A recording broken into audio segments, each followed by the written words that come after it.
गुसाई श्री विठलनाथ जी, श्रीमद वल्लभाचार्य जी के पुत्र हुए गुसाई श्री विठलनाथ। उनके 7 पुत्र थे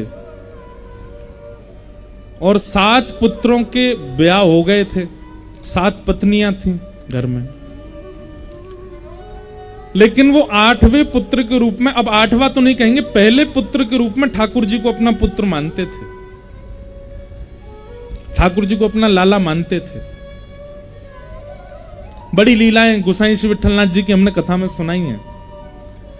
तो ठाकुर जी को अपना लाला मानते थे, सब लोग ध्यान से सुनना। तो एक बार एक मनहारन को उन्होंने अपने घर भेज दिया, बोले हमारी 7 बहू हैं, जाओ उनको चूड़ी पहना दो, जैसी उनकी रुचि हो वैसी। मनहारन आई, किसी ने लाल चूड़ी पहनी, किसी ने हरी चूड़ी पहनी, किसी ने, सब ने पहनी जैसी जिनकी योग्यता। 7 बहुएं पहन के चली गई। इतने में छोटी सी लाली आई और उसने अपने छोटे छोटे हाथ आगे किए, बोले हमें भी पहनाओ।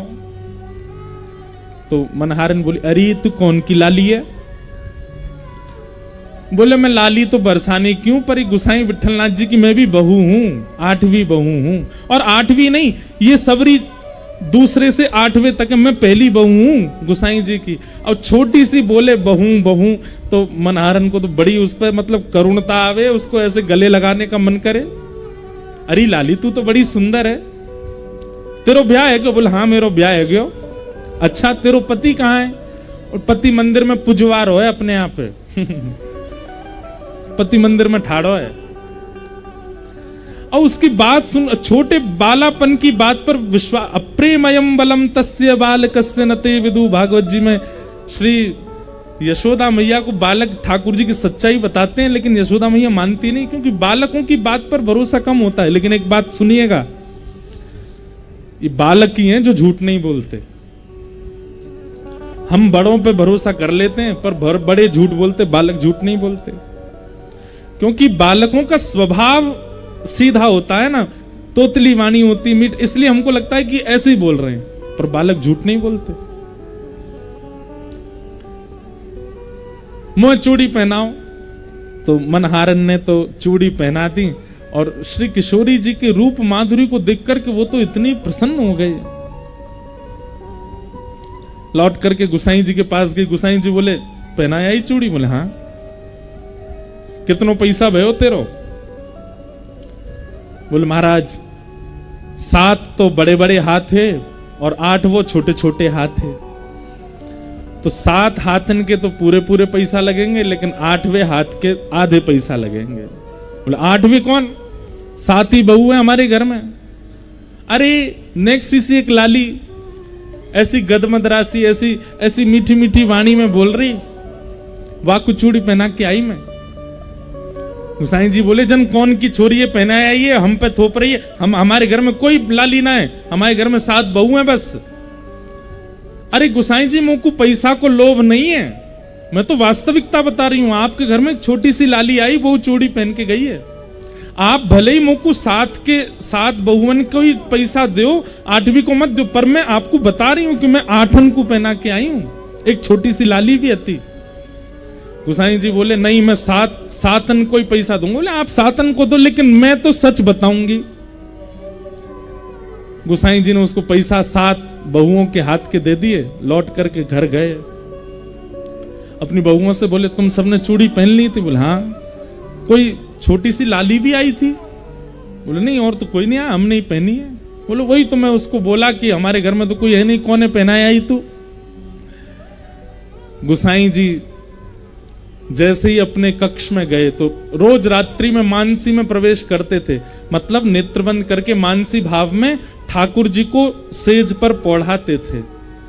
और सेज पर पौढ़ा करके मानो वहीं ठाकुर जी को कुछ लोरी सुनाते या पंखा झलते अपने मनोभाव में। गुसाई जी ने जैसे ही मनोभाव में प्रवेश किया, इतने में क्या देखते हैं, ठाकुर जी उदास बैठे हैं और किशोरी जी के नेत्रों में अश्रु बिंद है। गुसाई जी बोले जय जय ताए गो, आप इतने उदास काहे को? श्री जी ये आपके नेत्रन में अश्रुबिंद क्यों? कहा है गो? मैंने कोई अपराध कियो या मंदिर में कोई से कोई अपराध बनो?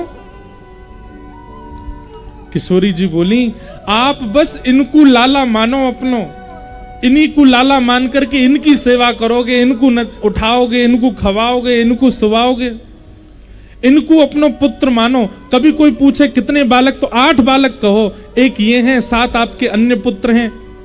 अरे जब 7 पुत्रन की बहू आपकी बहू है सके, तो ये 8वें लाला की जो बहू है वाकू आपने अस्वीकार कैसे कर दी?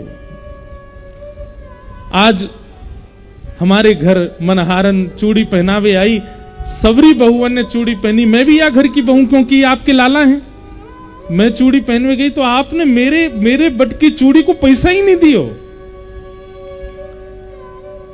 गुसाई जी तो भाव विह्वल हो गए, नेत्र सजल हो गए, बोले हे श्री जी, हे श्यामा जी, मुझको क्षमा कर दो। बोले नहीं, आप तो इन्हीं को लाला मानो, पर इन लाला की सर्वस्व हम हैं, आप हमको बेटे, हमको अपनी बहू ना मानो।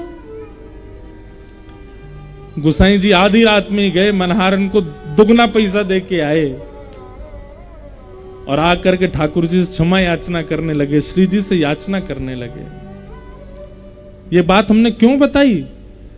आपने तो संबंध माना, आपने मान लीजिए ठाकुर जी को अपना भाई माना, तो ठाकुर जी को भाई मानते ही ठाकुर जी के जितने संबंधी हैं वे भी सब आपके हैं। फिर किशोरी जी आपको अपना देवरी मानेंगी क्यों? आप ठाकुर जी को अपना भैया मानते हो, आप ठाकुर जी को अपना पुत्र मानते हो, तो श्री जी आपको अपना सास ससुर ही मानेंगी, बोले कि ये इनके बेटा हैं तो हम इनकी बहू हैं।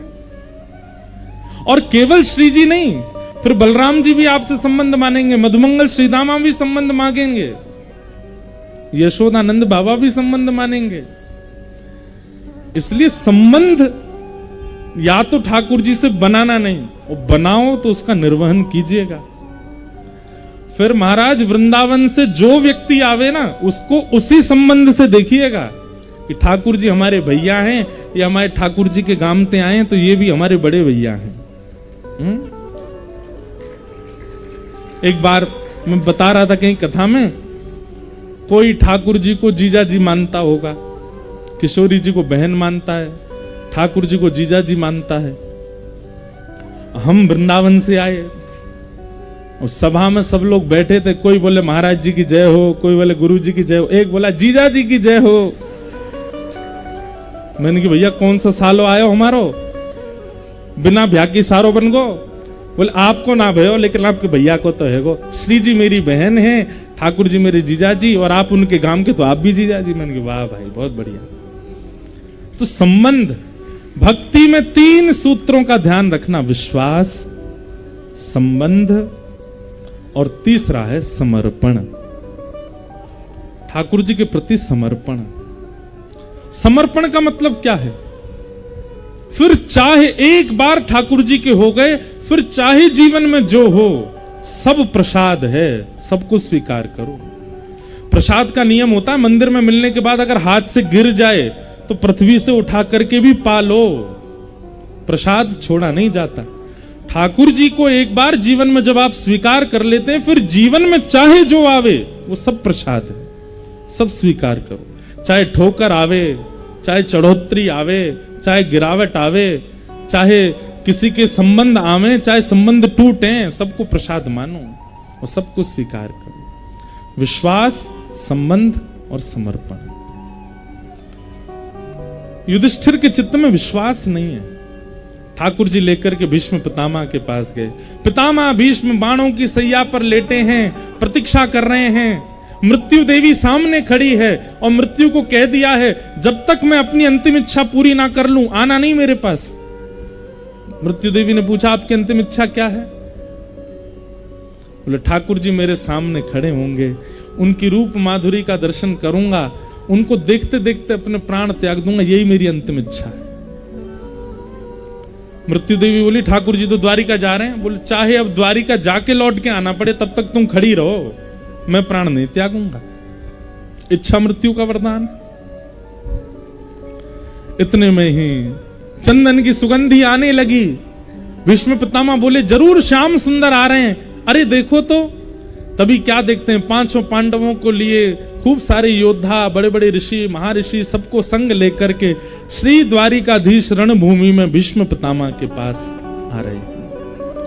बंधुओं, जीवन चाहे जैसा हो, पर मृत्यु पीड़ा के रूप में भीष्म पितामह जैसी नहीं हो, लेकिन अंतिम क्षण भीष्म पितामह जैसे हैं। स्वयं ठाकुर जी आ रहे हैं उनके सामने। भीष्म पितामह के सामने आकर के ठाकुर जी खड़े हो गए। पितामह के नेत्र सजल हो गए।